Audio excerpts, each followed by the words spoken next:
সোনার মানিকেরা, নওজোয়ান তরুণেরা, ও সোনার ময়না যুবকেরা, আব্বারা মায়েরা, আল্লাহ দয়াময় পবিত্র কালাম কুরআনুল কারীমে সূরাতুল বাকারার 208 নম্বর আয়াতের মধ্যে জানিয়ে দেন, ইয়া আইয়ুহাল্লাযীনা আমানু, হে আমার বিশ্বাসী বান্দা বান্দিরা, উদখুলু ফিস সিলমি কাফা, তোমরা পরিপূর্ণ রূপে ইসলামের মধ্যে প্রবেশ করো।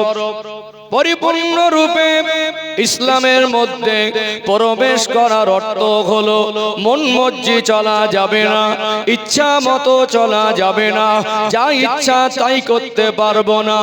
আমাদের রব তামাম কুল কায়নাতের স্রষ্টা আল্লাহ পাক যে আদেশ নিষেধ করেছেন, আমার আপনার নবী নূর নবী দয়ার নবী যে আদেশ নিষেধ করেছেন, এগুলো মেনে চলার নাম হলো পরিপূর্ণ রূপে ইসলামের মধ্যে প্রবেশ করা। একটা মানুষ যদি পরিপূর্ণ রূপে ইসলামের মধ্যে প্রবেশ করতে পারে, আল্লাহ দয়াময় দুনিয়ায় তাদেরকে দুটা জিনিস উপহার দেবে, একটা হলো শান্তি আর একটা হলো সম্মান। ইসলামের ভিতরে প্রবেশ করলে আল্লাহ দুটো জিনিস উপহার দেবে, একটা দুনিয়া শান্তি আর একটা সম্মান। এই দুনিয়া জীবনটা হলো অস্থায়ী ক্ষণস্থায়ী, 2 দিন কা মেহমান খানা।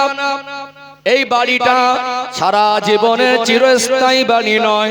গাড়ি বাড়ি বিবি বাচ্চা মাল সম্পদ দুনিয়া চাকরি ডিগ্রি রাজত্ব নেতৃত্ব যা কিছু আমার মনে হয়, চোখ বন্ধ হয়ে গেলে আমার বলে আর তেমন কাউকে পাবেন না। যে সন্তানকে আমার সন্তান মনে করি, ওই সন্তানটাই খাটিয়াটা কাঁধে নিয়ে কবরস্থানে নিয়ে যাবে কি যাবে না? মরণের পরে আলামে বারজাক কবরে জীবন, এই জীবনটা কিয়ামত পর্যন্ত।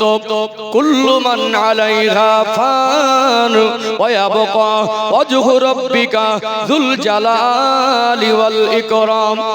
আল্লাহ পাক সব ধ্বংস করে দেবেন, কিয়ামত হয়ে যাবে, সব ফানা হয়ে যাবে। ওয়া ইয়াবকা ওয়াজহু রাব্বিকা যুল জালালি ওয়াল ইকরাম, একমাত্র আল্লাহ পাকের জাত পাক বাকি থাকবে। কিয়ামত যতদিন না হবে, কবরের জগতে সবাইকে থাকতে হবে। যেখানে গিয়ে মানুষ কবরের দ্বারে দাঁড়িয়ে দাঁড়িয়েও কবরবাসীর কান্না শুনতে পায় না, যেখানে কষ্ট পেলে চিৎকার মেরে মেরে ডাকলে ওই চিৎকারের আওয়াজটা দুনিয়ার কোনো মানুষের কানে পৌঁছায় না। কবর বড় একাকিত্বের জায়গা। নবী আমার সোনা জবানে বলেন, আল মাইয়িতু ফিল কবরি কাল গরিকু ফিল বাহার। আল্লাহ নবী বলেন, একজন মানুষ ডুবন্ত অবস্থায় পানির ভিতরে যতটা অসহায় বোধ করে, একজন কবরবাসী কবরের জগতে তার থেকে বেশি অসহায় বোধ করে। কেউ যদি সাঁতার না জানে, পানিতে যদি ডুবতে থাকে, হাত পা নাড়ানাড়ি করছে, জান তখন বেরিয়ে যায় না, পানির মধ্যে ডুবে গেছে, জান বেরিয়ে যেতে বাকি আছে। ওই মানুষটা যতটা অসহায়, কবরবাসী তার থেকে বেশি অসহায়। আল্লাহ পাকের বান্দা বান্দি, আল্লাহ পাকের বান্দা বান্দি আমরা যদি পরিপূর্ণ রূপে ইসলামের মধ্যে প্রবেশ করতে পারি, আল্লাহ দয়াময় কবরের জগতে আমার আপনার বারজাকি জীবনে শান্তি দিয়ে দেবে। ইসলামের মধ্যে ঢোকা দরকার আছে না? আছে না? ও ভাইজানেরা, সোনার মানিক যুবকেরা, আব্বারা মায়েরা, কিয়ামত হয়ে গেল মনে শেষ নয়। ভয়াবহ একটা মুহূর্ত, বিচার দিবসের দিন, হাসরের মাঠ যেদিন আমার আল্লাহ তামাম মানুষ জাতির জীবনের হিসাব তিল তিল করে বুঝে নেবেন। ওই কঠিন দিনে যদি আমি আপনি ইসলামের মধ্যে প্রবেশ করতে পারি, আল্লাহ দয়াময় ক্ষমা করে দিয়ে জাহান্নাম থেকে মুক্তি দিয়ে চির শান্তির জায়গা আল্লাহ দয়া জান্নাত নসিব করে দেবে। ইসলামের ভিতরে মানুষ ও জাতির জীবনের সফলতা, দুনিয়া সফলতা, কবর জগতে সফলতা, আখিরাতে সফলতা। ইসলামের ভিতরে প্রবেশ করতে কেন পারলাম না আর পারবো কিভাবে, দুটো উত্তর খুঁজতে হবে, ঠিক তো নাকি? একটা কাজ কেন পারছি না আর পারবো কিভাবে, এই দুটো জিনিস ক্লিয়ার করে দেবো ইনশাআল্লাহ। পরিবর্তন কেন হয় না, চারটে পয়েন্ট বলেছিলাম, তুলে ধরি। এটা ভূমিকার একটু রূপটা ঠিক করে নিলাম।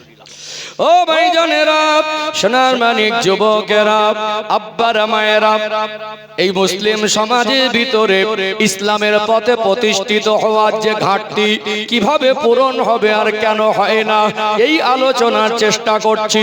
চারটে পয়েন্ট তুলে ধরবো। এক নাম্বার পয়েন্ট, দুনিয়াতে আল্লাহ দয়াময় নির্দিষ্ট একটা সময়ে ছেলে হোক আর মেয়ে হোক মানুষের জীবনে যৌবন দেন।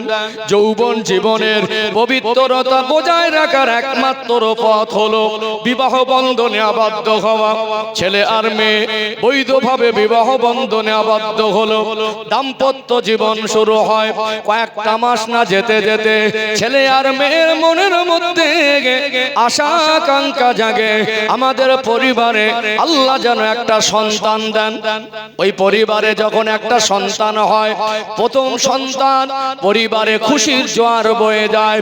বলুন তো, মানুষের জীবনে পোশাক দরকার আছে না নেই? পোশাক ছাড়া তো জীবন চলে না। ওই মানুষটা বাবা হয়ে মা হয়ে সন্তান দুনিয়ায় ভূমিষ্ঠ হয়েছে, নতুন পোশাক কিনে দেয়। নানার বাড়ির লোকজন, দাদার বাড়ির লোকজন নতুন পোশাক কিনে দেয়।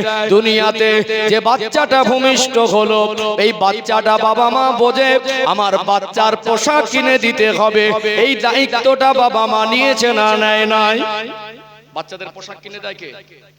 বাবা মা। কেউ আজ করে বোঝায়নি যে তোমার সন্তানের পোশাক কিনে দেওয়ার দায়িত্ব তোমার, একা বুঝে গেছি। 20 বছর যতদিন না বয়স হয় আমাদের সন্তানদের, ছেলে হোক আর মেয়ে হোক, তার ইনকাম রোজগার কামাই খাওয়ার আশা আমাদের জাগে। মেয়ে হলে তো প্রশ্নই নেই, লেখাপড়া শেখাবো, ভালো মানুষ হবে, ভালো জায়গায় বিবাহ দেব, বাকি জীবন যেমন সুখ শান্তি থাকে। শ্বশুর বাড়ি যদি সুখে থাকে তো বাবা মা শান্তি, ঠিক তো নাকি? আর ছেলে যদি হয় তো লেখাপড়া শিখবে, প্রতিষ্ঠিত হবে, সমাজে মাথা উঁচু করে দাঁড়াবে, ওকে সমাজের মানুষ ভালো বলবে, গর্বে বুকটা ভরে যাবে, ওটা আমার ছেলে। এটাই তো। ছোটবেলায় কাজ কাম করে দেবে, আশা তো বাবা মা করে না। তাহলে 20 বছর ধরে একটা সন্তানের পোশাক বাবা মা দেয় কি দেয় না? কোনদিন বলেছে আমি দিতে পারবো না? বলে না। বাবা যদি অন্ধ হয়, বাবা যদি ভিক্ষুক হয়, বাবা মারা যাবার পরে বাচ্চাগুলা যদি এতিম হয়ে যায়, মা যদি চেয়ে চিনতে ভিক্ষা করে যদি জীবন যাপন করে, কোন বাবা মা, সে ধনী হোক আর গরিব হোক, ভ্যান চালক মজদুর হোক আর রাজা বাদশাহ হোক, কেউ কোনোদিন বলে না সন্তানকে পোশাক দিতে পারবো না।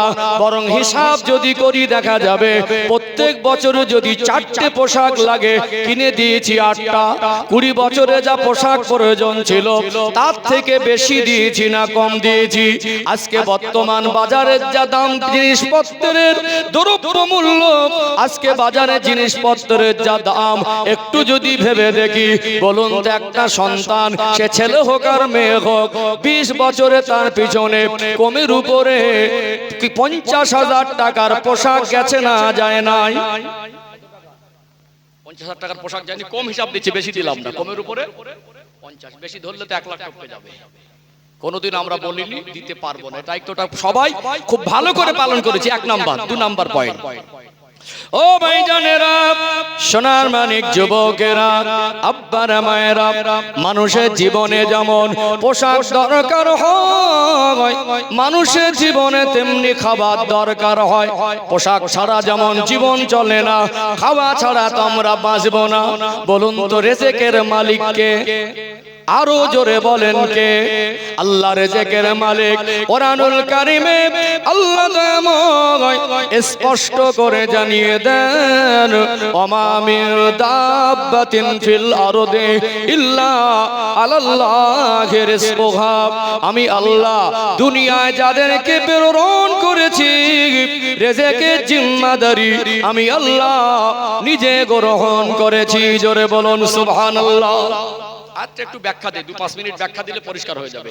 এই খাওয়া দাওয়া নিয়ে কিছু মানুষ আছে তারা অহংকার করে, আল্লাহ দুটো পয়সা দিলে সুখ শান্তি পেয়ে গেলে নিয়ামতের আর কদর থাকে না।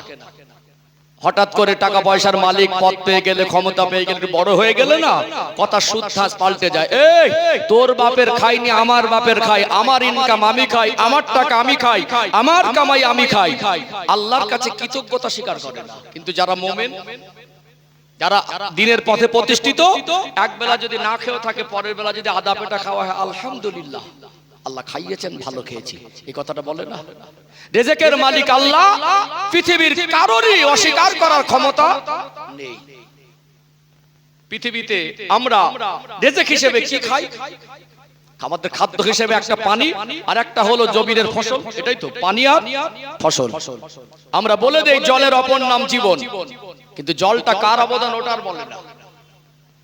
জলের অপর নাম জীবন, এটা আমরা বলে দেই, কিন্তু আমার আল্লাহ দয়াময় কোরআনুল কারীমে বলেন, ওয়া আনজালা মিনাস সামাই মাআ, আমি আল্লাহ ওরে আমার বান্দা বান্দি তোমাদের জন্য আসমান থেকে রহমতের পানি বর্ষণ করি।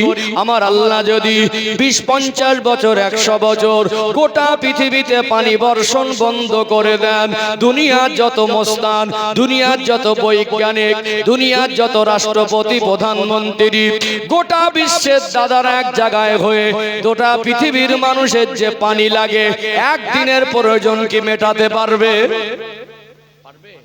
আল্লাহ যদি 100 বছর পানি না দেয়, বিজ্ঞানের বাবার ক্ষমতা আছে পানি বর্ষণ করে দেবে? পারবে না। পানি কার দান? 100 বছর যদি পানি না দেয়, গাছপালা সবুজ তরুলতা মরে সব শ্মশান হয়ে যাবে, জমিন ফেটে চৌচির হয়ে যাবে। পানিটা আল্লাহর দান।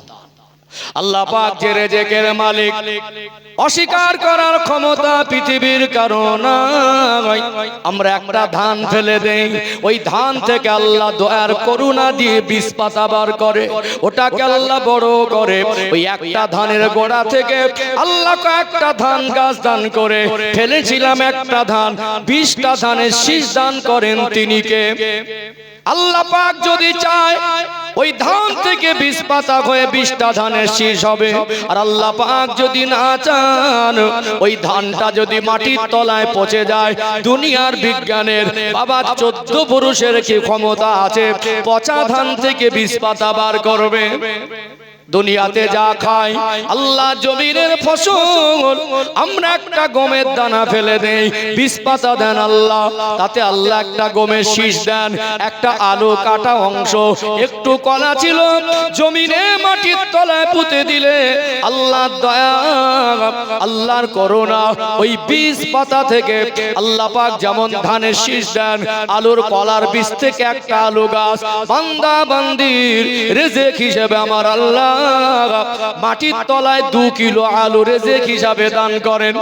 ওয়া ইন তাউদ্দু নি'মাতাল্লাহি লা তুহসুহা, আল্লাহ বলেন বান্দা, ওরে আমার বান্দি, আমি আল্লাহ তোমাদেরকে এত বেশি নিয়ামত দিয়েছি কিয়ামত পর্যন্ত তোমরা গুনে গুনে শেষ করতে পারবে না। আল্লাহ কলা দিলেন, ছাল দিয়ে ঢেকে দিলেন, ডালিম দিলেন, তার ভিতরে মিষ্টি স্বাদ দিলেন, ছাল দিয়ে ঢেকে দিলেন, লেবু দিলেন, মিষ্টি রস দিলেন, ছাল দিয়ে ঢেকে দিলেন, একটা নারিকেল গাছে ছোট্ট একটা ফুল, ওই ফুলটা শুকনো মনে হয়, ওই ছোট্ট ফুলের ভিতর থেকে আল্লাহ বড় একটা ডাব আর নারকেল দিয়ে আল্লাহর দয়া ওর ভিতরে পানি ভরপুর করে দেন কি দেন না? কার রিজিক খাই? আল্লাহর নিয়ামত খাই।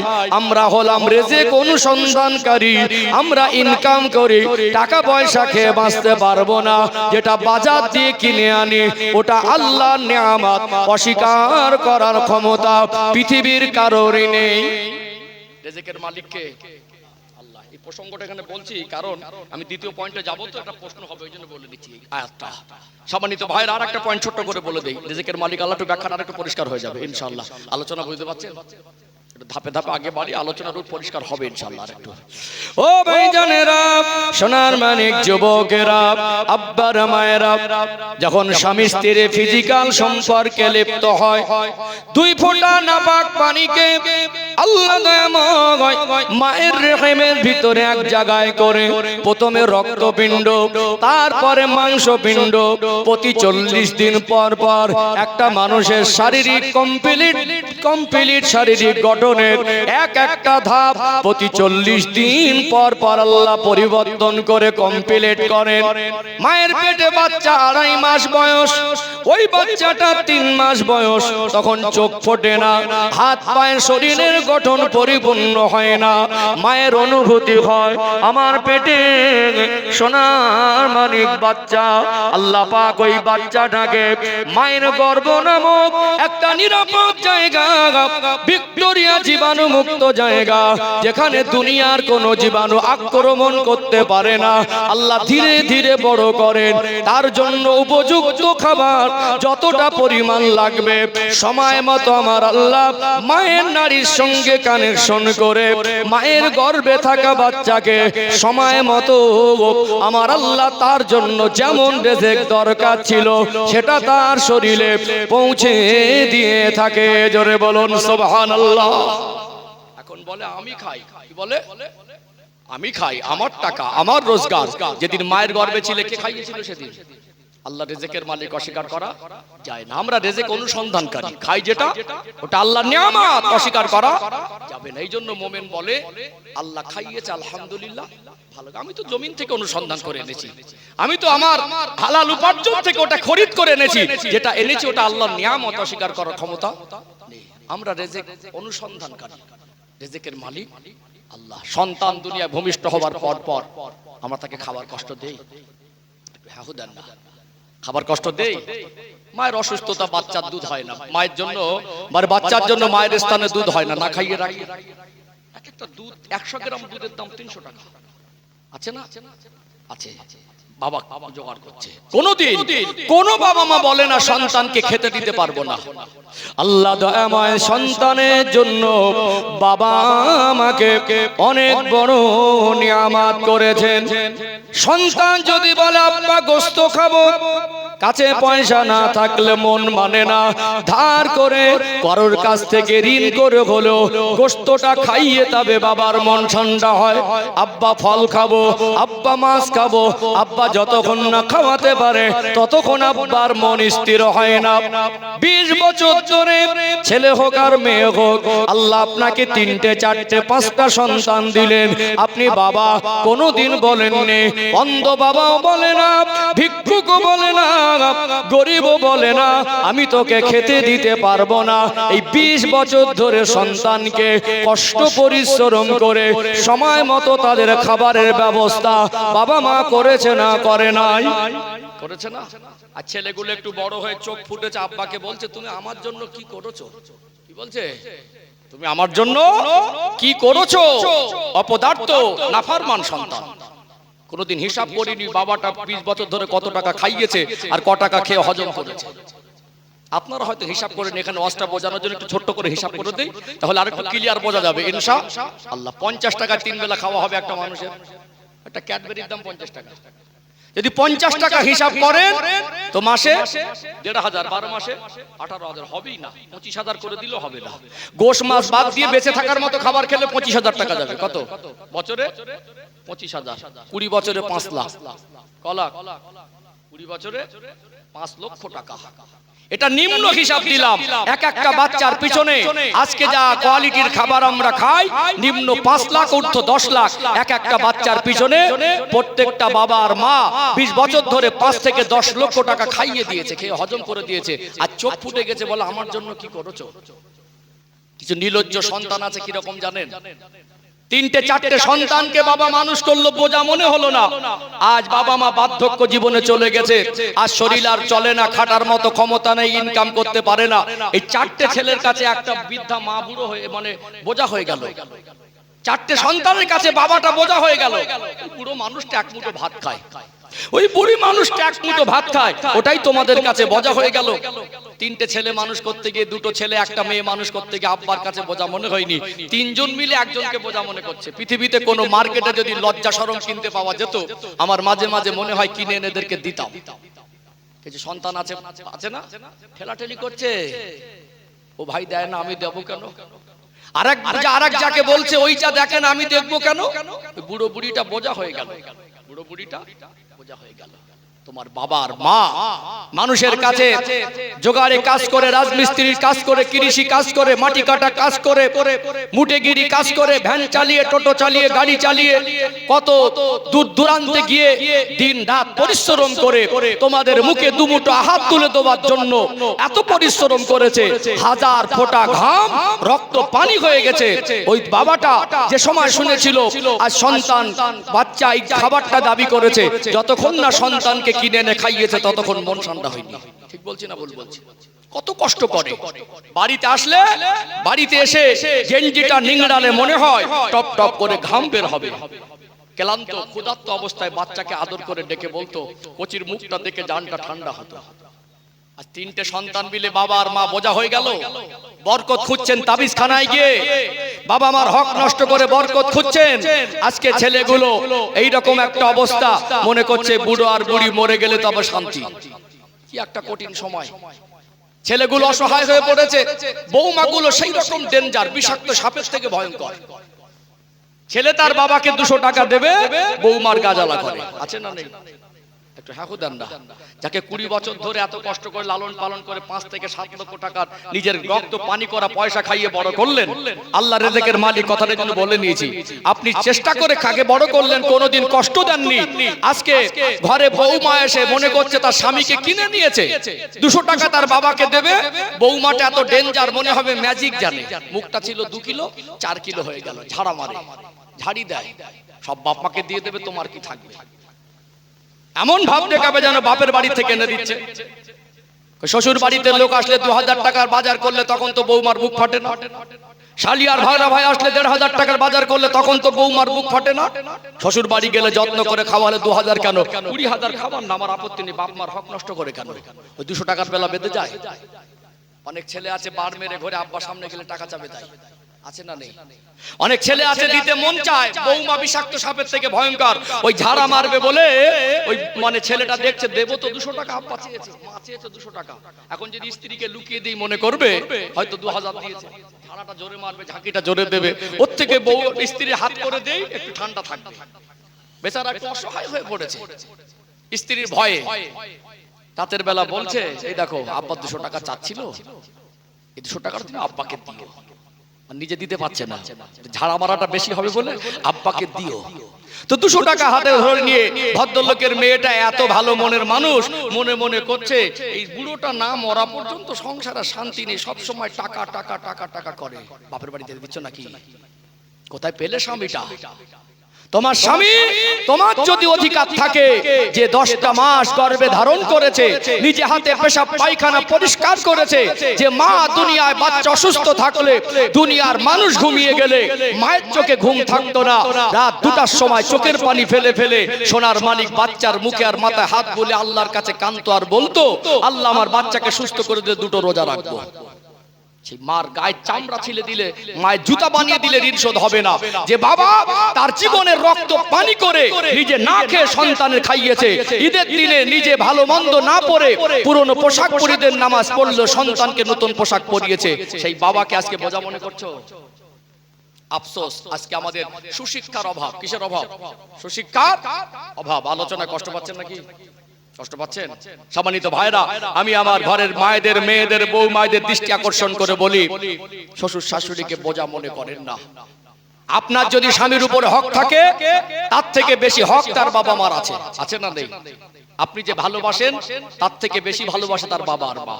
কারণ ওই ছেলেটা যদি অন্ধ হতো, 2টা চোখে কিছু না দেখতে পারতো, ওই মেয়েটা বিবাহ করার জন্য রাজি হতো? তখন বলতো অন্ধ ছেলের সঙ্গে আমি বিয়ে করব না। ওই ছেলেটা যদি বিবাহের আগে অ্যাক্সিডেন্টে 2টো পা চলে যেত, যদি বিয়ের দিন ঠিক হয়ে যেত, মেয়ের বাবা 3 উল্টন খেত। কি খেত? 3 উল্টন খেয়ে বলতো, ভাই ওই ছেলের 2টো পা চলে গেছে, ওই ছেলের সঙ্গে বিবাহ দিল আমার মেয়েকে খাওয়াতে পারবে না, ওই ছেলেকে আমি জামাই করব না। অন্ধ হলে পা দুটো চলে গেলে আব্বার মা ফেলে দিতে পারতো?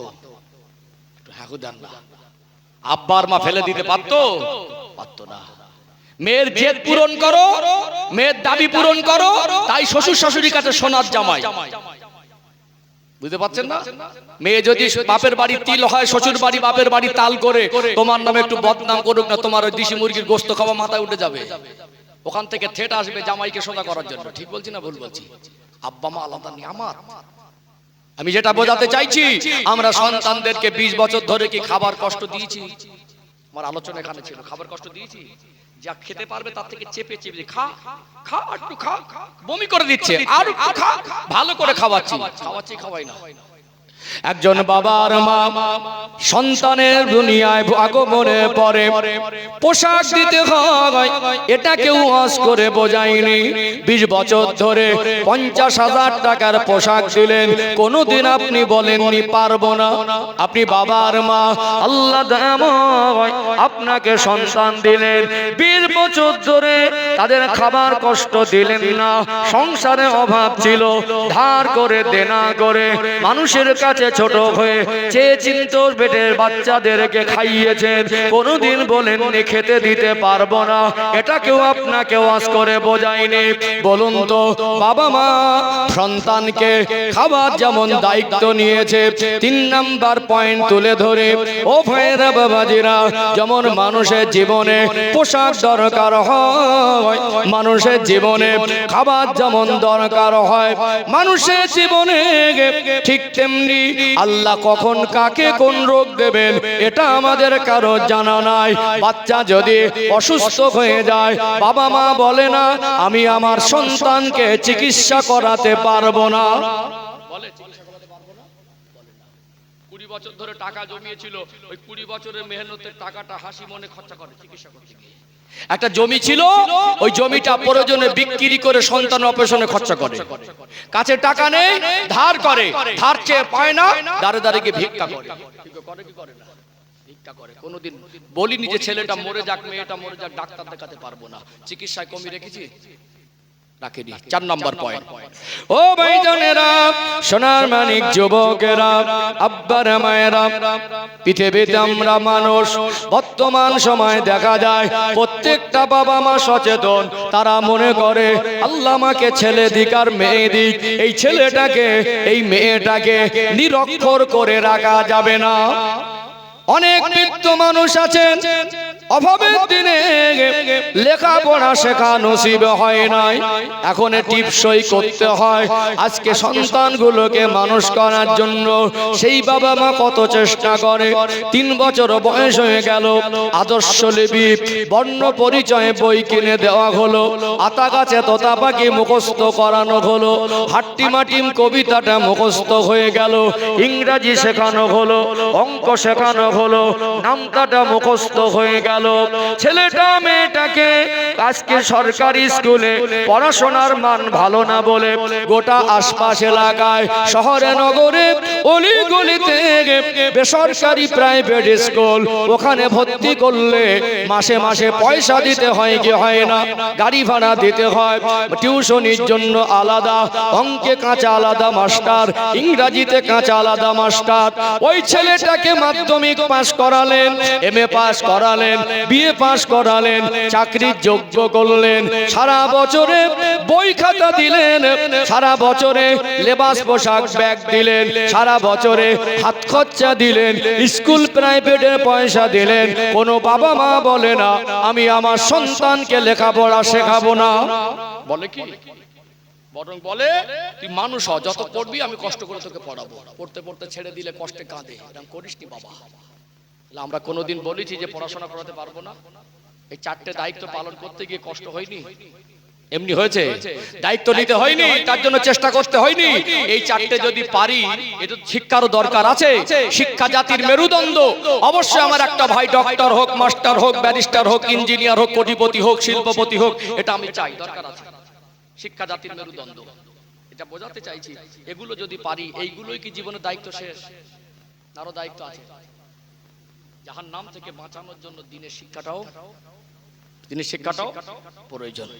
আল্লাহ পাক কোরআনুল কারীমের 28 নম্বর পারার 19 নম্বর পৃষ্ঠার মিডল পয়েন্টে নিচে জানিয়ে দেন, ইয়া আইয়ুহাল্লাযীনা আমানু কু আনফুসাকুম ওয়া আহলিকুম নারা, হে আমার বিশ্বাসী বান্দা বান্দেরা, জাহান্নামের আগুন থেকে নিজে বাঁচো, আহাল পরিবার বর্গকে বাঁচাও।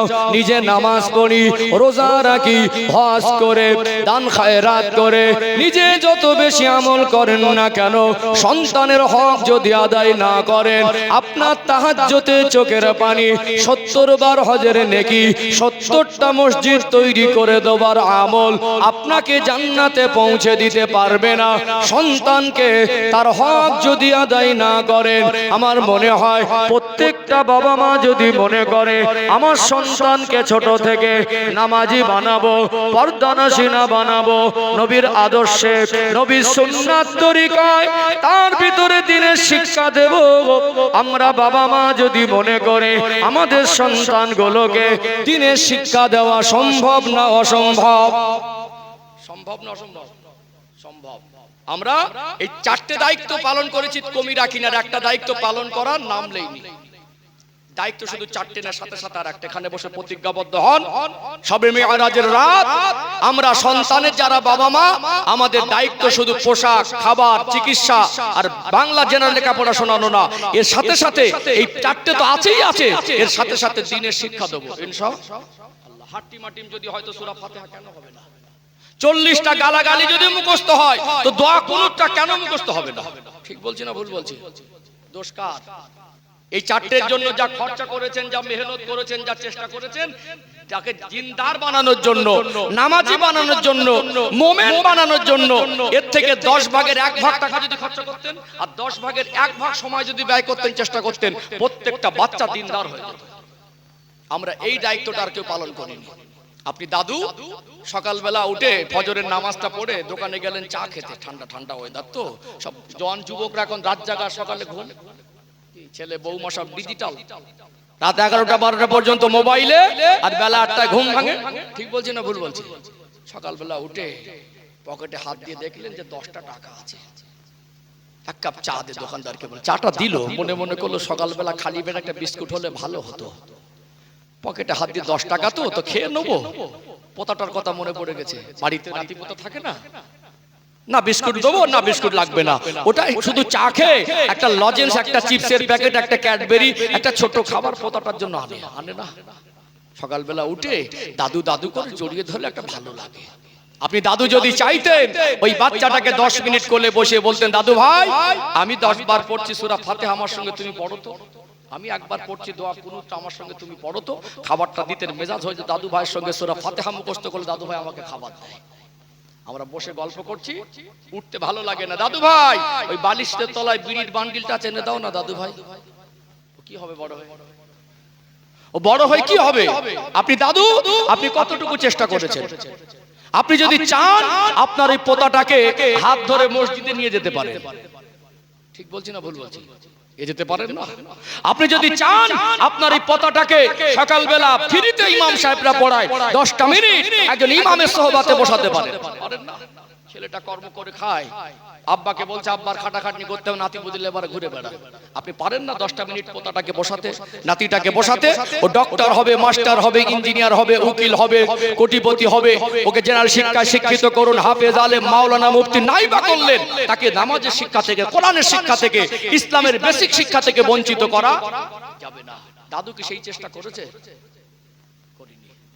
আব্বা আপনার দায়িত্ব ছিল আপনার সন্তান তাকে জাহান্নাম থেকে বাঁচানোর জন্য আপনার উপরে আল্লাহ হুকুম দিয়েছেন, বোঝা চাপিয়ে দিয়েছেন। এই সন্তান আপনার, আপনি শাসন করার যতটা অধিকার রাখেন অন্য কেউ অতটা অধিকার রাখে না। আপনি যতটা ভালোবাসেন অন্য কেউ অতটা ভালোবাসতে পারবে না। আপনার সন্তানের ভালোর জন্য আপনি যতটা ভাবেন অন্য কেউ অতটা ভাবে না। সেই সন্তানকে কাজ থেকে ফিরে স্ত্রী বলছে এই দেখো সারাদিন তো বাচ্চাগুলোকে নিয়ে একটু পেরেশানিতে আছি, দুষ্টুমি করছে, একটা কাজে ব্যস্ত, একটু ধরো না 10 মিনিট। আপনি দেখছেন মোবাইল, মাথায় ঢুকেছে ফেসবুক, মাথায় ঢুকেছে পাবজি, মাথায় ঢুকেছে ফ্রি ফায়ার, মাথায় ঢুকেছে গেম, মাথায় ঢুকেছে নাটক, মাথায় ঢুকেছে সিনেমা। আপনি বাবা এক সপ্তাহে একবার রুজু করলেন না, আপনি বাবা এক সপ্তাহ জবান থেকে একবার আল্লাহ শব্দটা বললেন না, আপনি বাবা কখন মজলিসে বসেছেন তাই দরুদ শরীফ পড়েছেন, একা একা কবে পড়েছিলেন আপনার মনে পড়ে না। ঘুম ভাঙলে মোবাইল, আর ঘুমাতে ঘুমাতে মানে মোবাইল দেখতে দেখতে ঘুম। বাচ্চাটা নিষ্পাপ, আয়নার মতো হৃদয়টা পরিষ্কার, যার কোনো গোনা নেই। ওই বাচ্চাটা স্মৃতিটা একেবারে কারেন্টের মতো আকর্ষণ করে। ছোট বাচ্চাকে একবার দুবার তিনবার বলে দিলে ছোট ছোট কবিতাগুলো মুখস্থ হয়। আপনার স্ত্রী বলল আমি কাজে ব্যস্ত, রান্না বাই কাজটা আমায় এক্ষুনি করতে হবে, বাচ্চাটাকে একটু ধরো। আপনার মোবাইল দেখার ডিস্টার্ব হবে বলে আপনি বাচ্চাটাকে কোলের কাছে টেনে নিজেও দেখছেন, তাকেও দেখাচ্ছেন। ছেলেটা মনে হয় আল্লাহর ওলি হয়ে বড় হবে নাকি? আলোচনায় কষ্ট পাচ্ছেন নাকি?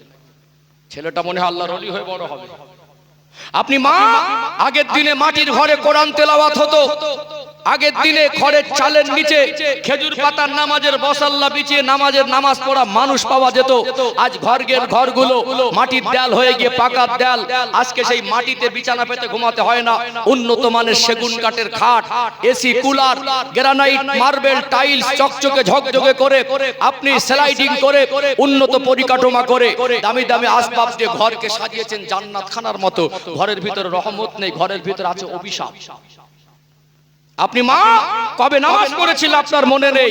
যখন বিবাহের দেখাশোনা হচ্ছিল, দাদা শ্বশুর, হয়তো সম্পর্কে দাদা শ্বশুর হবে, বুঝলেন, ছেলের দাদা গিয়ে বলছিল যে তুমি কোরআন শরীফ পড়তে জানো, তখন বলে 3 বার খতম করেছি। 3 ছেলের মা একবার কোরআন শরীফ খতম করে না। মোবাইলে পাগল, মোবাইলে পাগল। এখন ঘরের ভিতরে সন্তানদের জন্য দোয়া হয় না। ঘরে সন্তানকে 10 মিনিট বাবা মা দাদু দাদিমা তার পরিবারের কেউ 10টা মিনিট দিনের শিক্ষা দেয় না। এখন ঘরের ভিতরে মাও সারাদিন কাজ করে বিছানায় শুয়ে মোবাইলে পাগল। ছেলেটা কাঁদছে, মেয়েটা কাঁদছে, কোলের ধারে টেনে এনে নিজেও দেখছে, তাকেও দেখাচ্ছে। ঠিক বলছি না ভুল বলছি? এখন কি বলছে জানেন? মোবাইলে কার্টুন না দিলে ভাত খায় না। কি বলছে? কার্টুন না দিলে। ও কার্টুন দেখা শিখলো কার কাছ থেকে? নেশাটা চাপলো কার কাছ থেকে? ও শিখিয়েছে তোর বাবা আর মা। মনে রাখতে হবে, শুধু সন্তান জন্ম দিলে এই পর্যন্ত শেষ নয়। জন্ম দেওয়াটা অনেক বড় কৃতিত্ব নয়। পার্কের ডাস্টবিনেও বাচ্চা পাওয়া যায়। সন্তানকে জন্ম দিলে তার সাথে সাথে তাকে ভালো মানুষ করতে হবে। আপনার দায়িত্ব শুধু পোশাক দেওয়া নয়, আপনার দায়িত্ব শুধু খাবার দেওয়া নয়, আপনার দায়িত্ব কেউ বোঝায়নি অসুস্থ হলে চিকিৎসা করতে হয়, শুধু চিকিৎসা দেওয়াটা আপনার দায়িত্ব শেষ নয়। তাকে ভালো শিক্ষিত করবেন, জেনারেল শিক্ষা শিক্ষিত করবেন, এই পর্যন্ত আপনার দায়িত্ব শেষ নয়। জাহান্নামের আগুন থেকে বাঁচাতে গেলে তাকে দ্বীনের শিক্ষাটাও দিতে হবে। দরকার আছে না নেই? আছে না? এগুলো যদি আপনি আপনার সন্তানকে 18 বছর ধরে মানুষ করলেন, 20 বছর ধরে মানুষ করলেন, এইবারে ছেলের বিবাহ দেবেন, ছবি নিয়ে ঘুরছেন মোবাইলে, বাবাটা বলছে এই ছেলে দেখেছি হিরোর মতো লাগছে, বিবাহ দেব। এই পাশ থেকে একজন বলছিল যে কিছু চাইতে হবে না, সব দিয়ে দেবে। কোনো দাবি দাবা তো বলে, দাবি দাবা রেখে তো কাজ করব না। তারা নিজের থেকে বলছে কিছু চাইতে হবে না, সব দিয়ে দেবে। মানে দাবি নেই, আশা আছে। বুঝতে পারছেন না? দাবি নেই, আশা আছে। দাবি নেই, আশা আছে। বলছিল যে আমরা তো নিদাবিতে মানে বিনা দাবিতেই কাজ করব, কিন্তু বলছে যে কিছু বলতে হবে না, সব দিয়ে দেবো। মানে গাদায় গা ঘষছে। বুঝতে পারছেন? বলছে ছেলেটাকে দেখেছিস হিরোর মতো লাগছে। আপনি একজন অযোগ্য বাবা, বাবা নামের কলঙ্ক। যে ছেলেটাকে হিরো বলছেন, 4টে কলেমা বলতে পারে না। যে ছেলেটাকে হিরো বলছেন, ওই ছেলেটা 4টে হাদিস বলতে পারবে না। যে ছেলেটাকে হিরো বলছেন, ওই ছেলেটা জানাজা নামাজ কিভাবে পড়তে হয় জানে না, ঈদের নামাজ কিভাবে পড়তে হয় জানে না, ভালো করে উজু করতে হয় কিভাবে জানে না, সহি করে একটা সেজদা দিতে পারে না। সারা জীবনে নামাজের মতো করে একদিন নামাজ ভালো করে পড়িনি, তাকে বলছেন হিরোর মতো লাগছে। বলছে না? বলে না? ঠিক। এইবারে বলছেন হুজুর গ্রামে একটা জলসা দিচ্ছি, কুঁচে দেন তো আপনি উঠে। হুজুর উঠে কুঁচে দিলে মনে হয় রাতারাতি হাতের ম পেয়েছেন, কাল থেকে সবাই ভালো হয়ে যাবে। আমরা মনে করি কিছু বাবা মা যে পরিবর্তন মনে হাতের ম, হুজুর আসবে আর কুঁচে দেবে, কাল থেকে সবাই আল্লাহর ওলি হয়ে যাবে। শুধু যদি ওয়াজ দিয়ে সমাজ পরিবর্তন হয়ে যেত, যে পরিমাণে জলসা বেড়েছে আর যে পরিমাণে পণ্ডিত বক্তার আবির্ভাব হয়েছে, সব আল্লাহর ওলি হয়ে যাওয়ার কথা ছিল না, ভালো হয়ে যাওয়ার, আল্লাহর ওলি হয়ে যাওয়ার কথা ছিল। ঠিক বলছি না? এখানে এসেছি মানুষের জীবনের পরিবর্তনের ঠিকাদারি আল্লাহ বক্তার হাতে দেয়নি, জলসা কমিটির হাতে দেয়নি। পরিবর্তনের দায়ভার, পরিবর্তনের ক্ষমতা আল্লাহ, হেদায়েতটা তার নবী রাসূলদের হাতেও দেননি। হেদায়েতের মালিক আল্লাহ। আপনার ঘরটা মনে হয় এমনি এমনি হয়ে গেছে নাকি রাতের বেলা স্বপ্ন দেখলেন সকালে উঠে ঘর হয়ে গেছে? কষ্ট মেহনত লাগেনি? আপনার যে খাবারটা গালে ওঠে ওটা মনে হয় এমনি এমনি এসে যায়। ওই ভাতটা খাচ্ছেন এক মুঠো, কত মানুষের হাত লেগে আছে জানেন? কি এমনি এমনি হয় বলেন তো? এমনি এমনি কি হয়? আপনি হিসেব করতে কিছু এমনি এমনি হয় না, কিছু এমনি এমনি হয় না। তা আপনার সন্তানটা কি এমনি এমনি আল্লাহর ওলি হয়ে যাবে? এমনি নামাজি হয়ে যাবে? এমনি দিনদার হয়ে যাবে? এমনি ভালো হয়ে যাবে না। আপনি বাবা আর মা, সব থেকে দায়িত্ব বেশি আপনার, সব থেকে ভালোবাসেন বেশি আপনি, সব থেকে আপনাকে আল্লাহর কাছে বেশি জবাব দিয়ে দিতে হবে। তার জীবনে ইসলাম ঈমানের ঘাটতি থাকলে এখানে বসে প্রতিজ্ঞাবদ্ধ হন, ওই চারটে দায়িত্বের সঙ্গে দিনের শিক্ষাটাও দেব ইনশাআল্লাহ। এই দায়িত্ব ঘাড়ে না নিলে কিয়ামত পর্যন্ত শুধু জলসা দিয়া জলসা শুনে গলা সমান চেপে চেপে তাবারক খেয়ে গিয়ে আর নারায়ে তাকবীর আল্লাহু আকবার বলে গলা বসিয়ে দিও, সমাজ পরিবর্তন হয়ে যাবে না। আমার আলোচনা বুঝতে পারছেন? এটা একটা পার্ট ছিল যে চারটে পয়েন্ট বলবো, শেষবারে একটা পয়েন্ট উত্তর বেরিয়ে আসবে। পরিবর্তন হয় না কেন, হবে কিভাবে? একমাত্র সমাজের এত খারাপি, দুর্নীতি, বদমাইশি, দুষ্টুমি, এত গাঁজাখোর, এত মদ, আজকে আমাদের সন্তানদের এত রাপ আচরণ, আমাদের সন্তানরা দিনের আলো থেকে বঞ্চিত। এর জন্য দায়ভার 99%, 99% দায়ী হলো এর নিজের বাবা আর মা। যতদিন না বাবা মা ভালো হবে তাদের সন্তান ভালো হবে না। ওই সন্তানটা এমনি মনে হয় ছোট জামা পরা শিখেছে। আপনি হালাল টাকা রোজগার করে এমন পোশাক কিনে দেবেন না ছোট থেকে যে পোশাকে সন্তানের পর্দা হয় না, ও জীবনে বেপর্দার মানুষ হবে না। আমি পোশাকটা কিনে দেবো আমার সন্তানকে আমার হালাল টাকা দিয়ে, ওই পোশাক আমার হালাল টাকা দিয়ে আমার সন্তানকে পরাবো না যে পোশাকে আল্লাহ পছন্দ, আল্লাহ খুশি হয় না, যে পোশাকে নবীর সুন্নাত পালন হয় না। জীবনে প্রতিজ্ঞাবদ্ধ হন, ওই পোশাক আমি আমার সন্তানকে পরাবো যে পোশাকটা আল্লাহ এবং রাসূলের পছন্দ, যে পোশাকে পর্দার হটাদাই হয়। আজকে ফ্যাশন আর মডার্নগিরি দেখাতে গিয়ে 18 বছরের ছেলে, 20 বছরের ছেলে হাফ প্যান্ট পরে ঘুরছে। বড় ভাবি, বুঝতে পারছেন না? বাড়ি দুটো বড় বড় ভাবি আছে, মা আছে, সাবালিকা একটা বোন আছে, তার সামনে 18 বছর 20 বছরের একটা ছেলে হাফ প্যান্ট পরে ঘুরছে। লজ্জা কতটা নিচে নেমে গেছে, লজ্জা কতটা কমে গেছে, কতটা লজ্জাহীন হয়ে পড়েছে। আল্লাহর প্রিয় হাবিব বলেন, আল হায়া ও শুবাতুম মিনাল ঈমান। হায়া, লজ্জা হলো ঈমানের একটা অঙ্গ। হায়া, লজ্জা ঈমানের একটা অঙ্গ। আপনি বাবা, আপনার কোনো প্রতিবাদ নেই, আপনি মা, আপনার কোনো প্রতিবাদ নেই। ছেলেটাকে দেখে মনে করছে আমার ছেলেটা তো আপডেট। কি বলছে? আমার ছেলেটা আপডেট। হুজুর একটু পর্দার ওয়াজ করেন তো। মনে মনে করেন কি পর্দা মনে হয় শুধু মহিলাদের, না পুরুষদের পর্দা নেই? কি মনে করেন? পুরুষদের পর্দা নেই? মহিলাদের সতর আছে, পুরুষের সতর নেই? পুরুষেরও সতর আছে। ও ভাইজানেরা, সোনার মানিক যুবকেরা, আব্বারা মায়েরা, কোরআনুল কারিমে আল্লাহ পাক বলেন, ওয়াকরনা ফি বুয়ুতিকুন্না ওয়ালা তাবাররাজনা তাবাররুজাল জাহিলিয়াতিল উলা। ও দুনিয়ার মেয়েরা, ও দুনিয়ার মহিলারা, জাহিলিয়াতের যুগের মেয়েদের মতো উলঙ্গ না হয়ে বেহায়ার মতো চলাফেরা করো না। আমার আল্লাহ তিনি পর্দার বিধানকে ফরজ করে দিয়েছেন। একটা মহিলার পর্দা হলো মাথার চুল থেকে পায়ের তলা পর্যন্ত ঢেকে রাখা পরিপূর্ণ পর্দা। আমরা হানাফি মাযহাবের মানুষ, আমাদের মায়েদের একান্ত সতর্ক হলো বাড়িতে যখন থাকবে হাতের কবজি পর্যন্ত ঢাকতে হবে, পায়ের গোড়ালির নিচ পর্যন্ত ঢাকতে হবে, মাথার চুল আর কানটা ঢাকতে হবে। বাড়ির মধ্যে ভাসুরের সামনে, বাড়ির মধ্যে নিজের একটা চাস্তো ভাতিজা আছে, বাড়ির মধ্যে অনেক আত্মীয় স্বজন, বাড়ির মধ্যে যৌথ ফ্যামিলিতে অনেক পুরুষ মানুষ আছে, সবাই মাহরম আর গায়ের মাহরম এর মধ্যে মিলেমিশে থাকে। সেক্ষেত্রে ঘরের মধ্যে হলো আপনার চুল ঢাকতে হবে। শুধুমাত্র স্বামী স্ত্রী যখন একান্তে থাকেন সেই সময় ব্যতীত আপনার পেট পিট খুলে রাখা যাবে না, আপনার কানুই পর্যন্ত খুলে রাখতে পারবেন না। একটা মহিলার সতর যদি মাথার চুল ঢাকতে হয়, হাতের কবজি পর্যন্ত ঢাকতে হয়, পায়ের গোড়ালি পর্যন্ত ঢাকতে হয়, গোটা শরীরটা ঢাকা যদি পরিপূর্ণ পর্দা হয়, একজন পুরুষের সতর হলো নাভি থেকে নিয়ে হাঁটু পর্যন্ত। একটা 18 বছরের যুবতী মেয়ে, সে যদি পেট পিট খুলে ঘোরে, একটা হাফ গেঞ্জি আর একটা হাফ প্যান্ট পরে ঘোরে, সে যতটা অপরাধী। একটা সাবালক ছেলে 18 বছর 20 বছর যার বয়স, নাভির নিচের কোনো অংশ যদি খোলা রাখে আর হাঁটুর উপরে কোনো অংশ যদি খোলা রাখে, দুজনেই শরীয়তের দৃষ্টিতে সমপরিমাণ অপরাধী। দুজনে সমপরিমাণে অপরাধী। অথচ আমরা মনে করি পর্দাটা শুধু মানে মেয়েদের ক্ষেত্রে, পুরুষদের পর্দা নেই। নাভির নিচে কাপড় নামাতে পারবেন না। কিছু কিছু আমাদের যুবকদের কাপড় নাভি থেকে 4 ইঞ্চি 5 ইঞ্চি নেমে গেছে, খুলে গেল। আছে না নেই? আছে না? কত খারাপ লাগে। সতর থাকতেই হবে আপনাকে, এটা ফরজ। একটা মহিলার যেমন পর্দা ফরজ, একজন পুরুষেরও পর্দা আছে। সতর হলো নাভি থেকে হাঁটু পর্যন্ত। কিছু কিছু বাবাজিরা আছে কাজ কামের ক্ষেত্রে কায়দা করে কাঁচা মারে, বুঝতে পারলেন? এটাও হারাম। একজন যুবতী মেয়ে তার পেট পিট দেখালে যতটা যতটা গুনাহগার হবে, যতটা অপরাধী হবে শরীয়তের দৃষ্টিতে, আপনি কাঁচা মেরে তত সমপরিমাণ অপরাধী। যারা চাষবাস করেন বা যারা পানিতে মাছ ধরা কাজ টাজ করেন, একটা পোশাক বানিয়ে নেবেন প্রয়োজনে প্লাস্টিক গাটার দেওয়া, নামলেও পানিতে যেন হাঁটুর উপরে না ওঠে, শরীরটা ঢেকে রাখা।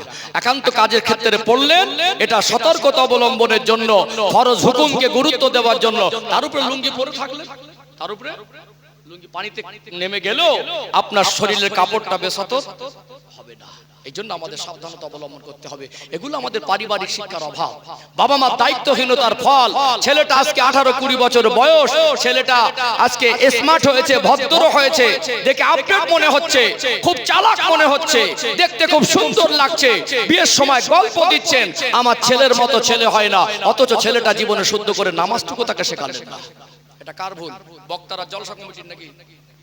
একটু হাঁকু দেন না। ভুলগুলো কার? বক্তারা জলসা কমিটির, ইমাম সাহেবের মসজিদে তো বসেই আছেন যে আমার মহল্লার লোকজন আসুক, বাচ্চাদের নিয়ে আসুক, আমি পড়াবো। এমনি তো আলেম সম্প্রদায়কে হাতেও মারা হচ্ছে আর ভাতেও মারা হচ্ছে, কারণ আজকে তাদের সত্যিকারের হক বুঝে দিতে মানুষ তৈরি নেই। যার কারণে আজকে বর্তমান সময়ে দিন শিক্ষার গুরুত্বটাও দিন দিন কমে যাচ্ছে।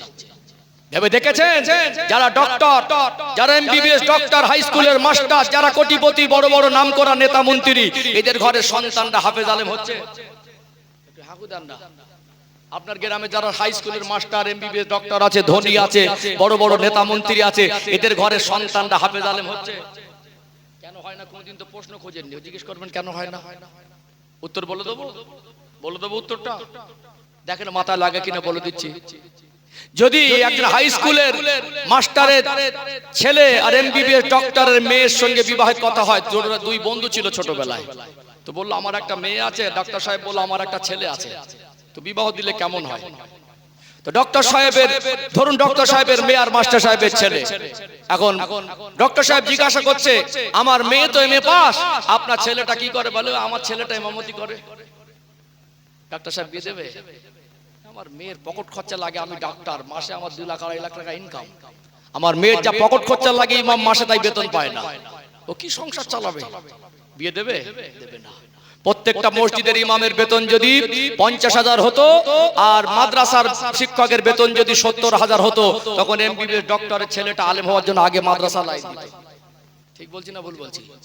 মাল নেই, হাতেও মেরেছি, ভাতেও মেরেছি, 2 লাখ টাকা খরচা করে মেয়ের বিয়ে দেবো ধুমধাম করে, আর 300 টাকা ইমামকে দেবো, তাও হালকাতা করলে ভালো হয়।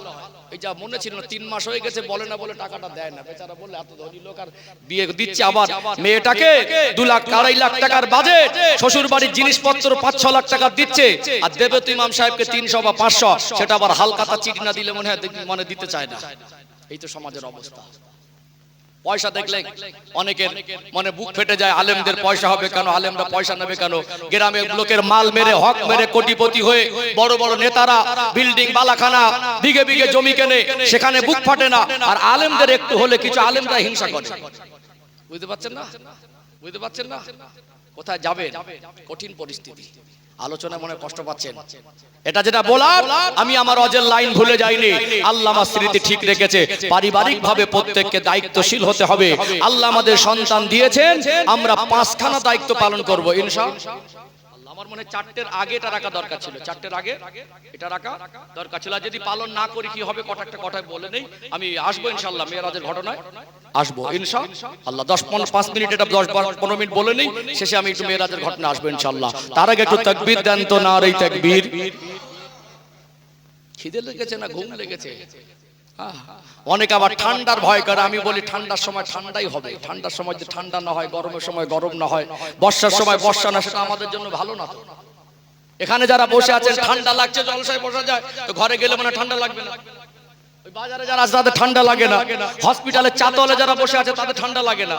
তো হসপিটালের চাতওয়ালে বসে আছে, ওরা কি করে বসে আছে? আল্লাহ এখানে না বসিয়ে হসপিটালের চাতওয়ালে বসে রাখতে পারতেন না? মানে যাবো না, একটা বাহানা তো বলতে হবে। ওই জন্য আমরা আল্লাহর জন্য সবই পারি। এই ঠান্ডা কেন, এর থেকে কনকনে ঠান্ডাও আল্লাহর জন্য আমরা বসতে পারবো ইনশাআল্লাহ। যদি আল্লাহ সন্তুষ্ট হয়, কোনদিন যদি আসমান থেকে বরফও পড়ে, ওই বরফ তুষারপাতের মধ্য থেকে আমরা নামাজে যাবো ইনশাআল্লাহ। আমরা আল্লাহর জন্য সব করতে পারবো। প্রয়োজনে জানও লাগলে জান দিতে হবে, মালও লাগলে মাল দিতে হবে। একটু তাকবীর দেন না, নারে তাকবীর। মাশাআল্লাহ, আরেকটু প্রাণ ভরে আওয়াজ দেন, নারে তাকবীর। সিলসিলা হক মুজাদ্দিদে জামান হিজবুল্লাহ, নারে তাকবীর। ও ভাই জানেরা, সোনার মানিক যুবকেরা, আব্বারা মায়েরা, যেটা আমি বোঝাতে চাইছিলাম, আজকে আলোচনার বিষয়বস্তু ছিল সমাজ কেন পরিবর্তন হয় না, আমাদের সন্তানগুলোকে কেন আমরা মসজিদে অভ্যস্ত করতে পারলাম না, কেন তাদের গাঁজার মদ থেকে দূরে রাখতে পারলাম না, আমাদের ঘরে মা বোনদেরকে কেন পর্দাবদ্ধ করতে পারলাম না। আল্লাহ দয়াময় রেজেকের মালিক, এটা বিশ্বাস করার পরেও আল্লাহ তো কাউকে না খাইয়ে রাখবেন না। আল্লাহ রেজেকের মালিক, এই কথার উপরে যদি ঈমান থাকে, কেন সুদ আর ঘুষের রাস্তা বেছে নিতে হবে? কেন লটারির দোকানে ঈমানদার লাইন দেবে?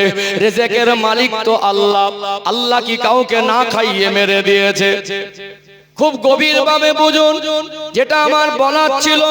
আমরা বাবা মা আমাদের দায়িত্ব পালন যদি না করে, পারিবারিক ভাবে ছোট থেকে সন্তানকে যদি দিনদার বানানোর দায়িত্ব আমরা বাবা মা কাঁধে উঠিয়ে না নেই, শুধু জলসা দিয়ে যতই নামি দামি হুজুর আনেন, 365 দিন জলসা দিয়েও সমাজ পরিবর্তন হয়ে যাবে না। বাবা মাকে দায়িত্ব নিতে হবে।